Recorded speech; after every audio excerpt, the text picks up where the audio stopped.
அப்படி செயல்பட்டு இருந்தால் எப்படி ஒரு சத வாக்கு அதிகமாக இருக்கும்? நீங்கள் கேட்குற கேள்வியிலேயே தவறாக இருக்குது. அனைத்து இந்திய அண்ணா திராவிட முன்னேற்ற கழகம் கடந்த இவ்வளோ பெரிய கூட்டணி அமைச்சர் 2019 அந்த அப்பொழுது 2019 நாடாளுமன்ற தேர்தலில் பெற்ற வாக்குகளை விட 2024 நாடாளுமன்றத்தில் பெற்ற வாக்குகள் ஒரு சதவீதம் அதிகம். ஆக இது வேண்டுமென்றே திட்டமிட்டு அவதூறு பிரச்சாரத்தை பரப்புறது. இந்த பிரச்சாரத்துக்கெல்லாம் முற்றுப்புள்ளி வச்சாச்சு. அனைவருக்கும் நன்றி, வணக்கம். பத்திரிகை நண்பர்களுக்கும் காலை வணக்கம். உங்களையெல்லாம் சந்திப்பதில் நான் மகிழ்ச்சி அடைகின்றேன்.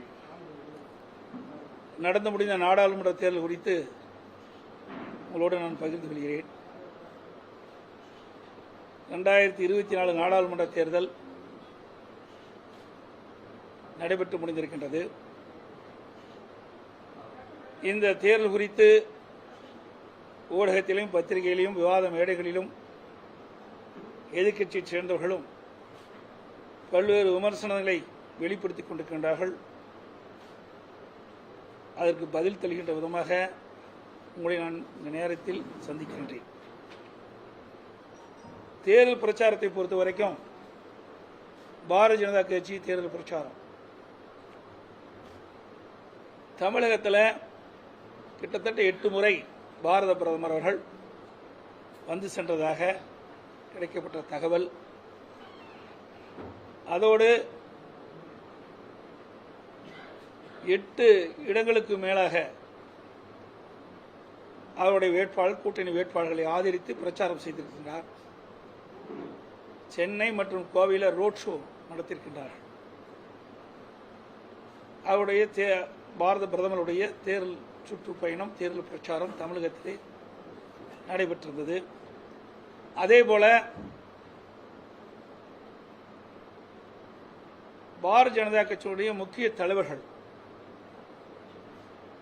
பாரதிய ஜனதா கட்சியுடைய தேசிய தலைவர் நட்டா அவர்கள் பலமுறை தமிழகத்திற்கு வந்து சுற்றுப்பயணம் செய்து அவருடைய வேட்பாளர் கூட்டணி வேட்பாளரை ஆதரித்து பிரச்சாரம் செய்திருக்கின்றார். மரியாதைக்குரிய அமித்ஷா அவர்கள், மரியாதைக்குரிய ராஜ்நாத் சிங் அவர்கள், அதேபோல மத்திய அமைச்சர்கள் திருமதி நிர்மலா சீதாராமன்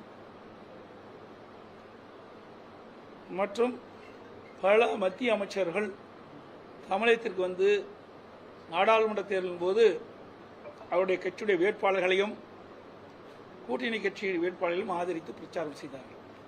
அதேபோல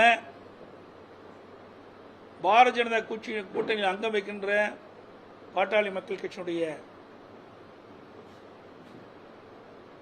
அங்கம் வைத்த பாட்டாளி மக்கள் கட்சி, பாரதிய ஜனதா கட்சியில் அங்கம் வைத்த பாட்டாளி மக்கள் கட்சி பெரியவர் திரு ராமதாஸ் அவர்களும் திரு அன்புமணி ராமதாஸ் எம்பி அவர்களும் அவருடைய கட்சி வேட்பாளரும் கூட்டணி வேட்பாளர்களும் ஆதரித்து பிரச்சாரம் செய்தார்கள். அதேபோல அவர் கூட்டணியில் அங்க வைத்த பல்வேறு கட்சியைச் சேர்ந்த தலைவர்களும் அவர்களுக்கு பிரச்சாரம் செய்தார்கள். திராவிட முன்னேற்ற கழகத்தை பொறுத்த வரைக்கும் திரு ஸ்டாலின் அவர்கள் அவருடைய வேட்பாளரை ஆதரித்து அவருடைய கூட்டணி கட்சி வேட்பாளரை ஆதரித்து பிரச்சாரம் செய்தார். திரு உதயநிதி அவர்களும் அவருடைய வேட்பாளர்களையும் கூட்டணி வேட்பாளர்களும் ஆதரித்து தமிழ்நாடு முழுவதும் கிட்டத்தட்ட 90% சட்டமன்ற தொகுதிக்கு உட்பட்ட பகுதியில் சென்று வாக்காளர்களை சந்தித்து வாக்குகளை சேகரித்தார்.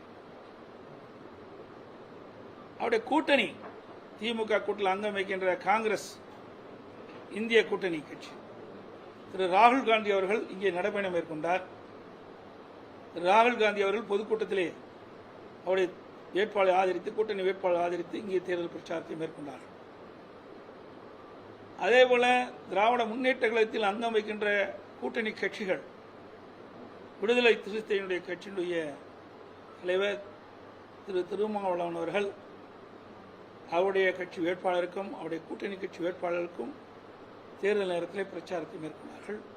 அதுபோல கம்யூனிஸ்ட் கட்சியை சேர்ந்த திரு முத்தரசன் அவர்கள், திரு பாலகிருஷ்ணன் அவர்கள் இவர்களும் அவருடைய வேட்பாளருக்கும் கூட்டணி கட்சி வேட்பாளருக்கும் ஆதரவை திரட்டினார்கள். அதேபோல கொங்கு நாடு மக்கள் கட்சி தலைவர் வைகோ போன்ற கட்சியுடைய தலைவர்களும் அவருடைய கட்சிக்கும் கூட்டணி கட்சி வேட்பாளருக்கும் ஆதரவு திரட்டினார்கள். சிறுபான்மை வாக்குகளை பெறுவதற்காக IMUM இந்திய யூனியன் முஸ்லீம் லீக் IUML அந்த கட்சியினுடைய தலைவர்கள் நிர்வாகிகள் எல்லாம் தமிழகம் முழுவதும் சுற்றுப்பயணம் செய்து சிறுபான்மை மக்களை கவர்கின்ற விதத்திலே கூட்டணி கட்சிக்கும் அவருடைய வேட்பாளருக்கும் ஆதரவு திரட்டினார்கள். மத்தியிலும் இவர்கள் ஆட்சியில் இருந்தவர்கள் இங்கே வந்து பிரச்சாரம் செய்தார்கள். மாநிலத்தில் இருக்கின்ற ஆட்சியில் செய்தார்கள். அதோடு திராவிட முன்னேற்ற கழகத்தில் இருக்கின்ற அமைச்சர்கள் பாராளுமன்ற தொகுதி வாரியாக பிரித்து அங்கேயே முகாமிட்டு ஆட்சி அதிகாரம் பணமளத்தை வைத்து இந்த தேர்தல் பிரச்சாரத்தில் மேற்கொண்டார்கள். இதற்கிடையில் அனைத்து இந்திய அண்ணா திராவிட முன்னேற்ற கழகத்தை பொறுத்த வரைக்கும் நான் ஒருவன் தான் தமிழ்நாடு முழுவதும் எங்களுடைய அனைத்து இந்திய அண்ணா திராவிட முன்னேற்ற கழக வேட்பாளர்களையும் கூட்டணி வேட்பாளர்களும் ஆதரித்து நான் பிரச்சாரம் செய்தேன். எங்கள் கூட்டணியில் தேமுதிக அதனுடைய பொதுச் செயலாளர் மரியாதைக்குரிய திருமதி பிரேமலதா விஜயகாந்த் அவர்கள்தான் பிரச்சாரத்தில் மேற்கொண்டார்கள். இன்னும் சில தலைவர்கள் சில அமைப்புகள்லாம் எங்கள் கூட்டணியில் இடம்பெற்றிருந்தது. அவர்கள் அந்தந்த தொகுதியிலே தான் அதிகமான கவனம் செலுத்த வேண்டிய சூழ்நிலை ஏற்பட்டது. அதோடு ஊடகமும் பத்திரிகையும் விமர்சனங்கள், அதிமுக கூட்டணி பலம் இல்லை, திமுக கூட்டணி பலம் அதிகம், இந்தியா கூட்டணி பலம் அதிகம், அங்கே இருக்கின்ற பிரதமர் வேட்பாளர் யார் என்று குறிப்பிடவில்லை, அப்படியெல்லாம் பத்திரிகையிலும் ஊடகத்திலும் செய்திகள் தொடர்ந்து வெளியிட்டன. அவதூறு பிரச்சாரங்கள் அதிகமாக வெளியிடப்பட்டது. விவாத மேடையில் அனைத்து இந்திய அண்ணா திராவிட முன்னேற்ற கழகத்தை பற்றி இல்லாததும் பொல்லாததையும் மக்களிடத்தில் ஒரு குழப்பத்தை உருவாக்கின்ற விதமாக இந்த தேர்தல் விதியெல்லாம் கையாண்டார்கள் எதிரிகள். இவ்வளவுக்கு இடையில அனைத்து இந்திய அண்ணா திராவிட முன்னேற்ற கழகம் இந்த தேர்தலை சந்தித்து 2019 நாடாளுமன்ற தேர்தலில் பெற்ற வாக்குகளை விட 1% வாக்குகள் கூடுதலாக பெற்றது. இது அதிமுக கிடைத்த மிகப்பெரிய வெற்றியாக நாங்கள் பார்க்கின்றோம். இவ்வளவு பிரச்சனைக்கு இடையிலையும் மத்தியில் ஆட்சி அதிகாரத்தில் இருக்கின்றவர்கள் பிரச்சாரத்தில் மேற்கொண்டார்கள். மாநிலத்தில் இருக்கின்ற ஆட்சி அதிகாரத்தில் இருக்கின்ற பிரச்சாரத்தில் ஈடுபட்டார்கள். அதோடு ஊடகங்கள் பத்திரிகைகள் எந்த ஒரு ஆதரவும் இல்லாத இந்த சூழ்நிலையிலே அனைத்து இந்திய அண்ணா திராவிட முன்னேற்ற கழகம் கூட்டணி சிறப்பான முறையில் பணியாற்றி அனைத்து இந்திய அண்ணா திராவிட முன்னேற்ற கழகம் கடந்த 2019 நாடாளுமன்ற தேர்தல் பெற்ற வாக்குகளை விட 2024 நாடாளுமன்ற தேர்தலிலே அதிகமான வாக்குகளை பெற்று இருக்குது என்பதை மகிழ்ச்சியுடன் இந்த நேரத்தில் தெரிவித்துக்கிறேன். அதேபோல இன்னைக்கு வாக்கு சதவீதத்தை பார்த்தீங்கன்னா பாரதிய ஜனதா கட்சி ஏதோ வளர்ந்து விட்டதை போல பத்திரிகையில் ஊடகத்தில் ஒரு செய்தி வெளியிட்டிருக்கிறீங்க. 2014 பாரதிய ஜனதா தலைமையில் ஒரு கூட்டணி அமைக்கப்பட்டது. அந்த கூட்டணியில் இப்போ இருக்கின்ற பெரும்பாலான கட்சிகள் இடம்பெற்றன. அப்பொழுது அவர்கள் 18.80 வாக்குகள் பெற்றார்கள். 2024 இப்பொழுது அந்த கூட்டணி பெற்ற வாக்குகள் 18.28 வாக்குகள், குறைவு 0.62% வாக்குகள் குறைவாகத்தான் பெற்றிருக்காங்க. ஆக பாஜக கூட்டணி அதிக வாக்குகளை பெற்றதாக செய்தியிலும் ஊடகத்திலும் தவறான செய்தியை பரப்பி வருவது வருத்தம் அளிக்கின்றது. ஊடகம் பத்திரிகையும் நீங்கள் உண்மை செய்திகளை வெளியிட வேண்டும், நடுநிலையோடு வெளியிட வேண்டும். இது உங்கள் பத்திரிகையிலையும் ஆதாரமான வந்த செய்தி வைத்து தான் நாங்கள் பேசுகிறோம். அதே போல இன்றைக்கு திராவிட முன்னேற்ற கழகம் 2019 33.52% வாக்குகள் தனியாக பெற்றிருக்கிறாங்க. கூட்டணி இல்லாமல் திராவிட முன்னேற்ற கழக வேட்பாளர்கள் பெற்ற வாக்குகள் 33.52%. 2024 இப்பொழுது நடந்து முடிந்த நாடாளுமன்ற தேர்தலில் திராவிட முன்னேற்ற கழகம் தனியாக அவருடைய வேட்பாளர் பெற்ற வாக்குகள் 26.93. ஆக 2019க்கும் 2021 பெற்ற வாக்குகள் குறைவாக இருக்குது, வித்தியாசம் குறைவாக இருக்குது. ஆக குறைவான வாக்கு வித்தியாசம் 6.59. திராவிட முன்னேற்ற கழகம் 2019 பெற்ற வாக்குகளை விட 2024 பெற்ற வாக்குகள் குறைவு. ஆக அவருடைய வாக்கு சதவீதம் இன்றைக்கு குறைந்திருக்கிறது, 6.59% குறைஞ்சிருக்குது. அதே போல திராவிட முன்னேற்ற கழகம் 2019 கூட்டணி போட்டியிட்டு வெற்றி பெற்ற பொழுது அவர்கள் பெற்ற வாக்குகள் 53.29. 2024 அவர்கள் கூட்டணியுடைய வாக்குகள் 46.97. ஆக 2019 பெற்ற வாக்குகளை விட 2024 நாடாளுமன்ற தேர்தலிலே திராவிட முன்னேற்ற கழக தலைமையிலே இந்தியா கூட்டணி பெற்ற வாக்குகள் குறைவு. 6.32% வாக்குகள் குறைஞ்சிருக்குது. இரண்டையும் ஒப்பிட்டு பார்க்கும்போது அதிமுக தான் கூடுதலான வாக்குகளை பெற்றிருக்குது. பாரதிய ஜனதாவும் குறைந்த வாக்குகள் தான் பெற்றிருக்குது. திராவிட முன்னேற்ற கழகமும் குறைந்த வாக்குகள் தான் பெற்றிருக்குது. ஆனால் பத்திரிகை ஊடகத்தில் என்ன பேசுறாங்க? அதிமுக வாக்கு வேற கட்சிக்கு போயிட்டே சொல்றாங்க. அதிமுக வாக்குகள் எங்கேயும் போகல. அதை விட 2019 நாடாளுமன்ற தேர்தலில் அனைத்து இந்திய அண்ணா திராவிட முன்னேற்ற கழகம் பெற்ற வாக்குகளை விட 2024 நாடாளுமன்ற தேர்தலில் அனைத்து இந்திய அண்ணா திராவிட முன்னேற்ற கழகம் பெற்ற வாக்குகள் அதிகம் என்பதை தெளிவுபடுத்துகிறேன்.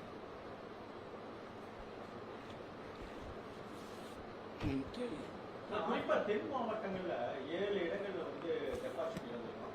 தென் மாவட்டங்கள் அதிமுக வலுப்பெறும். இது நாடாளுமன்ற தேர்தல், சட்டமன்ற தேர்தல் வேற, நாடாளுமன்ற தேர்தல் வேற. உங்களுக்கு நல்லா தெரியும். நீங்க சேலத்திலேயே எடுத்துங்க. நீங்க எல்லாம் சேல பகுதியை சேர்ந்தவங்க. 2019 சேல நாடாளுமன்ற தேர்தலில் எப்படி இருந்தது? இப்ப நடைபெற்று முடிந்த 2024 சட்டமன்ற தேர்தல், நாடாளுமன்ற தேர்தல் எப்படி இருந்தது உங்களுக்கு நல்லா தெரியும். ஆகவே நாடாளுமன்ற தேர்தல் மத்தியிலே ஆட்சிக்கு வர வேண்டும் என்பதற்காக நடைபெற்றது. சட்டமன்ற தேர்தல் வேற, நாடாளுமன்ற தேர்தல் வேற. ஆக இன்னைக்கு கடந்த காலத்தில் பார்க்கும்போது நாடாளுமன்ற தேர்தலில் அதில் உட்பட்ட சட்டமன்ற தொகுதியில் 2 தொகுதியை நாங்கள் ஜெயிச்சோம். இப்போ 8 தொகுதி நாங்கள் ஜெயிச்சிருக்கோம். ஆக அனைத்து இந்திய அண்ணா திராவிட முன்னேற்ற கழகம் வளர்ந்துதான் வருது ஒழிய பின்னடைவு ஏற்படல. ஒரு சில தொகுதிகளை நீங்க சொல்றீங்க, அதையெல்லாம் சரி செய்யப்படும் எதிர்காலத்தில். அதிமுக வந்து வெற்றி பெற்றிருக்கலாம் பல இடங்கள்ல. பாஜக அதிமுக கூட்டணி இருந்திருந்தால் அப்படிங்கிற ஒரு கருத்து நிலவுது.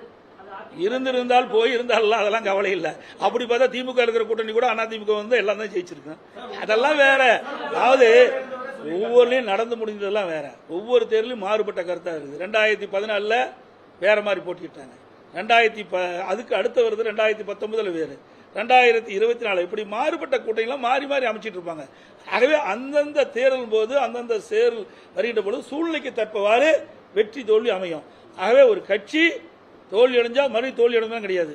நீங்க 1991 திமுக 2 இடம் தான் வந்தது, புரியுதுங்களா? 1996 அதிமுக 4 இடம் தான் வந்தது. ஆக திமுக அழிஞ்சு போச்சா? அதிமுக அழிஞ்சு போச்சா? அதெல்லாம் கிடையாது. இதே பாருங்க, 2014 திமுக தமிழகத்தில் ஒரு இடம் கூட நாடாளுமன்ற தேர்தலில் வெற்றி பெறல. இப்ப வெற்றி பெற்றிருக்குல்ல. ஆக அவ்வப்போது மாறி மாறி தான் அரசியல் வரும். அதுக்காக இந்த பின்னடைவு என்பதெல்லாம் வேண்டுமென்றே திட்டமிட்டு பரப்புகின்ற ஒரு பொய்யான செய்தி. முன்னாள் அமைச்சர் வேலுமணி அவர்களே சொல்லியிருக்காரு, பிஜேபி கூட்டணியில் இருந்தா நாங்க அதிக இடங்களை இந்த கருத்து தான் சொல்லியிருக்காரு. பார், பத்திரிகையில் தினத்தந்தி பத்திரிகையில் வந்திருக்குது. 6-6 அதிமுக பாஜக இணைந்து போட்டியிருந்தால் 14 இது மாதிரி கருத்து தான் அவர் சொல்லியிருக்காரு. வேற எந்த கருத்தும் சொல்லல. இந்த பத்திரிகையில் வந்த செய்தியில் ஊடகத்தில் கேட்கறீங்க, அது சொல்லியிருக்கிறாங்க. அது உங்களுக்கு விறுவிறுப்பான செய்தி வேணும், பத்திரிகையிலையும் ஊடகத்திலையும் திருச்சி போடுறீங்க. அதுதான் இந்த பத்திரிகை வந்துருக்கு பாருங்க. ஆக இதையெல்லாம் வச்சுக்கிட்டு தேவையில்லாத ஒரு கருத்தை வெளியிடுவது பொருத்தமா இருக்கு. இப்ப பிரிந்து போனவர்கள் ஒன்றிணைய வேண்டும் என்று சசிகலா ஒரு பக்கம், அதே போல ஓபிஎஸ் அவர்கள் சொல்லிட்டு இருக்காங்க. தொடர்ந்து புரியுறாங்க. நீங்க உங்களுடைய கருத்து? அதெல்லாம் முடிந்து போனது. இனிமேல் பேசி என்ன பிரயோஜனம்? முடிந்து போனதை பற்றி பேசுவதற்கு அவசியம் இல்லை. வேண்டுமென்றே திட்டமிட்டு எதிரிகளோடு சேர்ந்து ஒரு குழப்பத்தை தொடர்ந்து விளைவித்துக் கொண்டிருக்கின்றார். ஆகவே நீங்க ஊடகம் நம்ம பத்திரிகை என்னென்னலாம் பேசுறீங்க? 3ஆ போச்சு, 4ஆ போச்சு, 2ஆ போச்சு, ஓட்டு சிதறினா 1% அதிகமாக இருக்குது. அதெல்லாம் பிரிஞ்சு போங்காட்டி தான் 1% கூடுதலாக வந்திருக்குது. சார் இது சார் போன தடவை 2019 என்னாச்சு சொல்லுங்க? அப்போ மட்டும் நாடாளுமன்ற, அப்போ அதுக்கு பின்னாடி வந்த சட்டமன்ற தேர்தல் என்னாச்சு? அதை நீங்க கேட்க மாட்டேங்கிறீங்களே. இது சட்டமன்ற தேர்தல் வேற, நாடாளுமன்ற தேர்தல் வேற. மக்கள் பிரிச்சு பார்த்தா ஓட்டு போடுறாங்க. நீங்க 2019 கூட இடைத்தேர்தல் இருந்தது, நல்லா புரிஞ்சு. நிலக்கோட்டையில் அதிமுக 26 ஓட்டில் ஜெயிக்கிறார். அங்க திமுக வேட்பா போனோம், தோக்குது. நாடாளுமன்றத்தில் 40,000 ஓட்டு கூடுதலாக வாங்குறாரு. ஆக மக்கள், தமிழ்நாட்டு மக்கள் விழிப்புணர்வு உள்ளவர். எந்த சமயத்தில் எப்படி வாக்களிப்போ அப்படி வாக்களிப்பார்கள். 2026 சட்டமன்ற தேர்தலில் அனைத்து இந்திய அண்ணா திராவிட முன்னேற்ற கழக தலைமையில் அமைக்கப்பட்ட கூட்டணி பெரும்பான்மையான இடங்களில் வெற்றி பெற்று அதிமுக ஆட்சி அமைக்கும் என்பதை திடமாக சொல்லுங்கள். எந்த கருத்து நீங்க தான் திருச்சி போடுறீங்களே, கிடைச்சா போதுமே. ஒரு வார்த்தை சொன்னதையும் உடனே கேட்கிறாரு அறிவியல். ஆக அண்ணா யார் வேணாலும் சொல்லுவாரு, அவருக்கு எங்களுக்கு என்ன சம்மதம்? வேண்டுமென்று திட்டமிட்டு குழப்பது. போனதற்கு நூறு சொன்னார் பாருங்க, யாரு ஒரு ஹவுசிங் மினிஸ்டர் என்ன ரகுபதி, திரு ரகுபதி பேசுறாரு சொங்காட்டை என்னங்கண்ணா, அவருக்கு அதிமுக என்ன சம்மதம்? வேணுமென்று திட்டமிட்டு ஒரு குழப்பத்தை வர வைக்கிறது. ஏதாவது அதிமுக பத்தி ஊடகத்திலையும் பத்திரிகையிலையும் செய்தி வரணும், அதை எடுத்து போடுறாங்க. ரகுபதி எல்லாம் அதிமுக பேசுறது அருகதை கிடையாது. ஏன்னா அதிமுக வேட்டி மாத்தி கட்டிட்டு போனவர். அதிமுக அவருக்கு அடையாளம் காட்டப்பட்ட கட்சி அதிமுக கட்சி. அனைத்து இந்திய அண்ணா திராவிட முன்னேற்ற கழகத்துடைய தொண்டர்கள், நிர்வாகிகள், தலைமை அவர்களுக்கு ஒரு வாய்ப்பை கொடுத்தது, அமைச்சராக்குனாங்க, அடையாளத்தை காட்டினாங்க. அந்த அடையாளத்தை வச்சுதான் திமுக போய் எங்களை பத்தி பேசுவதற்கு அருகதை கிடையாது. இப்படித்தான் பல தலைவர்கள் வேண்டுமென்றே திட்டமிட்டு பேசிட்டு இருக்கிறாங்க. இன்றைக்கு கூட இன்னைக்கு நீங்க கேட்டதுனால சொல்றேன், இல்லை மற்ற கட்சியெல்லாம் தலையிடுறதில்ல. இன்னைக்கு அதிகமான வாக்கு வாங்கியிருக்கிறாங்கிறாங்க. என்ன அங்கே கோவையில கிடையாது. ஏற்கனவே 2014 பாரதிய ஜனதா கூட்டணியில் சிபி ராதாகிருஷ்ணன் அவர்கள் 27 வாக்குகள் தான் குறைய வெற்றி வாய்ப்பு இழந்தார். 2014 பாரதிய ஜனதா தலைமையில் ஒரு கூட்டணி அமைச்சிருந்தாங்க. அதுல 27 வாக்குகள் தான், அந்த விட குறைவாக தான் வாக்கு வாங்கியிருக்காங்க. அந்த சதவீதத்தை பார்த்தீங்களா, இப்ப இருக்கிற அண்ணாமலை அவர்கள் குறைவான வாக்குகள் தான் பெற்றிருக்காங்க. ஆகவே ஒவ்வொரு முறையும் நாடாளுமன்றத்திலாம் சரி, சட்டமன்றத்திலாம் சரி, மாறி மாறி வருகின்ற பொழுது வாக்கு வித்தியாசம் மாறி மாறி தான் வரும். இப்போ கூட பாருங்க, எடப்பாடியில் எடுத்துங்க உதாரணத்துக்கு, 2019 சேலம் நாடாளுமன்றத்தில் 2019 8250 ஓட்டு குறைவு. அப்போ அதிமுக, பாட்டாளி மக்கள் கட்சி, பாரதிய ஜனதா, தேமுதிக இந்த எல்லா கட்சியிலும் இடம்பெற்றிருக்கும் போதே 8250 ஓட்டுகள் கம்மி. சட்டமன்றம் வந்தது, சட்டமன்றத்தில் பாரதிய ஜனதா கட்சி கிடையாது, தேமுதிக இல்ல, 94 வாக்குகளை நான் பெற்றேன். 2024 நாடாளுமன்ற தேர்தல் இப்போ நடக்குது. இதுல அதிமுக, தேமுதிக தான் இருந்தது. இந்த 2 கட்சி தான் எங்களை நம்ம சேலத்தை எங்களுடைய பகுதியில் மற்ற அமைப்புகள்லாம் கம்மியானதா இருக்குது. இப்போ 46,230 வாக்குகள் நான் பெற்றேன். ஆக சூழ்நிலைக்கு தக்கவாறு மக்கள் வாக்களிக்கிறது இயல்பு. இதை வச்சுக்கிட்டு வெற்றி தோல்வியெல்லாம் நிர்ணயிக்க முடியாது. மீண்டும் சொல்றேன், 2026 சட்டமன்ற போட்டியின் போது அனைத்து இந்திய அண்ணா திராவிட முன்னேற்ற கழக தலைமையில் அமைக்கப்பட்ட கூட்டணி ஆட்சி பிடிக்கும். அதிமுக தனி பெரும்பான்மையோட தமிழகத்தில் ஆட்சி அமைக்கும். இது திண்ணம். அண்ணாமலை தோல்வியை தழுவிய பிறகு கூட அதிமுகவை தொடர்ந்து விமர்சனம் செஞ்சுட்டு அதுக்கு நீ அவரை தான் கேள்வி கேட்கணும். என்னை கேள்வி கேட்டு நான் என்ன பண்றது? எங்க கட்சி தான் சார் ஒரு கட்சியை பத்தி விலகி போயிட்டாரு, புரியுதா? அவர் விலகி போயிட்டாரு, அவருடைய ஆதங்கத்தில் வெளிப்படுத்திட்டு இருக்காரு. அவர் என்னென்னமோ கனவு கண்டு இருப்பார், கனவு பலிக்கல, நனவாகல. அந்த வருத்தத்தில், அந்த வெறுப்புல இப்படிப்பட்ட வார்த்தையெல்லாம் உதிர்த்துட்டு இருக்காரு.